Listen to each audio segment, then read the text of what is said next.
Hey, my name is Madeline Chernick, and this is my community organization midterm video.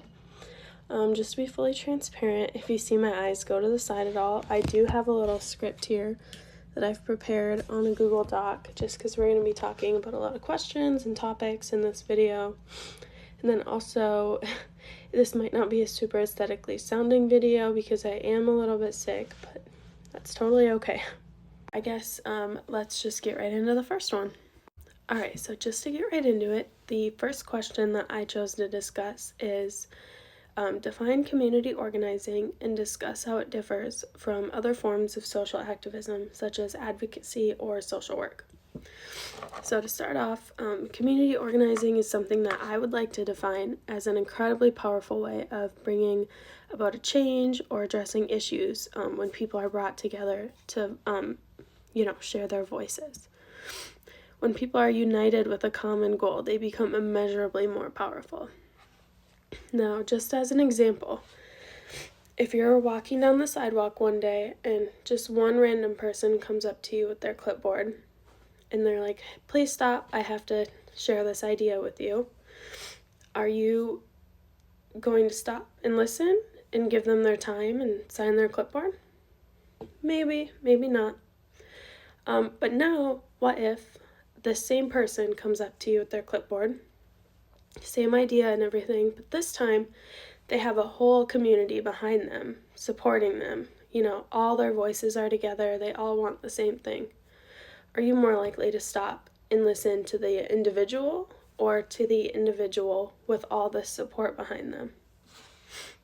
Now, does the fact that this one individual over here who was by themselves, does the fact that they might have seemed disorganized in comparison to the individual with all this support behind them, who might seem, more organized because everyone's together and sharing their ideas and advocating in, different but also the same ways?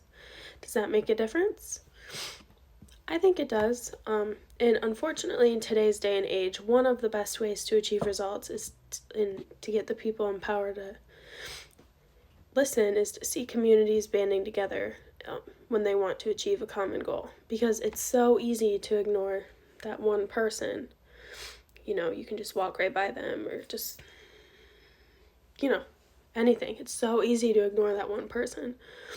When you've got that one person and you've got 10, 20, 50, 100, 200, when you've got all those people speaking out, and their voices are together and their voices are becoming so loud, it becomes almost impossible to ignore and impossible to look past. So I think community organizing is collaborative, and it can achieve changes that are long-lasting and changes that are visible to society in such a positive way.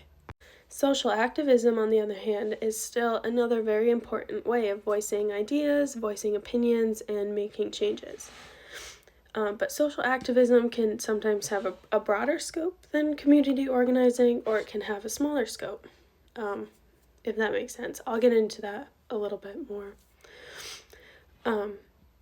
But it's because it can be accomplished by an individual or a small group, or just people across the globe who are communicating via Instagram, Twitter, Snapchat, Facebook, reaching out to news sources, all that stuff. It can be huge, so much bigger than just one community. Or it can be small. It can just be one person sitting in a tree so that the tree can't be torn down. So it's community organizing is more of just a different font of social activism, because community organizing is sometimes mostly focused more on the smaller community level, but they both focus on making changes and making a positive impact to society. So just as an example, social service work is another form of social activism, and it differs from community organizing due to the scales. So community organizing is more on that community level, and social service work is on the individual scale. So my mom is actually a social service worker, and she focuses more on helping individuals and helping individual families rather than on a larger scale. Community organizing typically targets making changes on that big scale, and then social workers are making big changes but in small individual increments, like individual families and actual individual people. The next question that I chose to discuss is analyze the role of power dynamics in community organizing. How do organizers build and leverage power to achieve social change? So power dynamics in community organizing are interesting.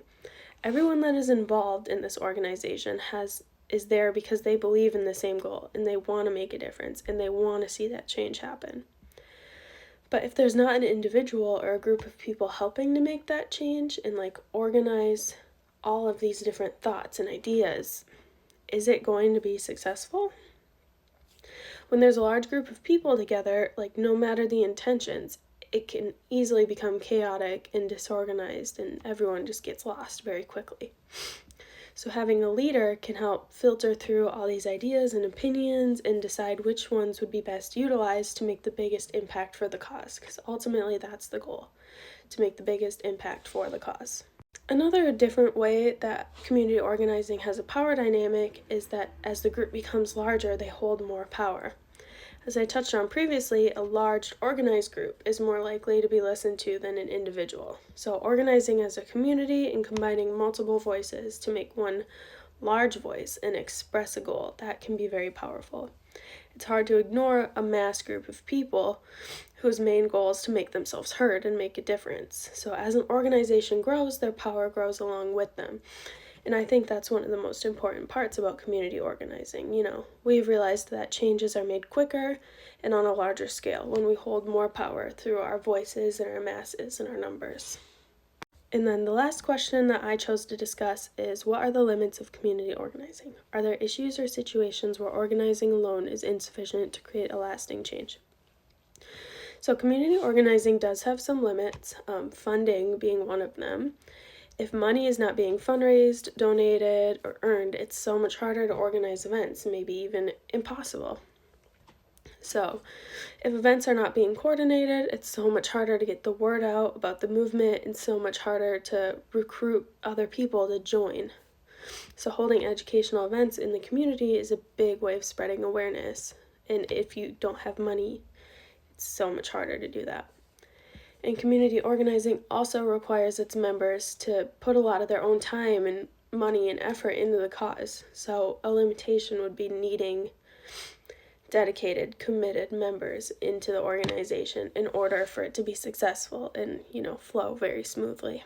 And lastly, I suppose that there is a situation in which community organizing might not be enough. Just for example, in my hometown, we have an organization going on to preserve historic buildings in our downtown area, and voices just aren't being heard. Those buildings are still being torn down and rebuilt, and corporations are taking over.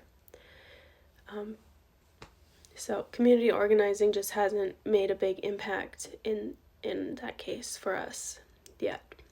But that isn't to say that I don't think community organizing is worth it, and I'm not saying that I think that's the case in every little community, because I think community organizing is just such a powerful way for people to band together and make their voices heard. And I think more often than not, it can be used to make, very big positive changes and make these big impacts that are so helpful.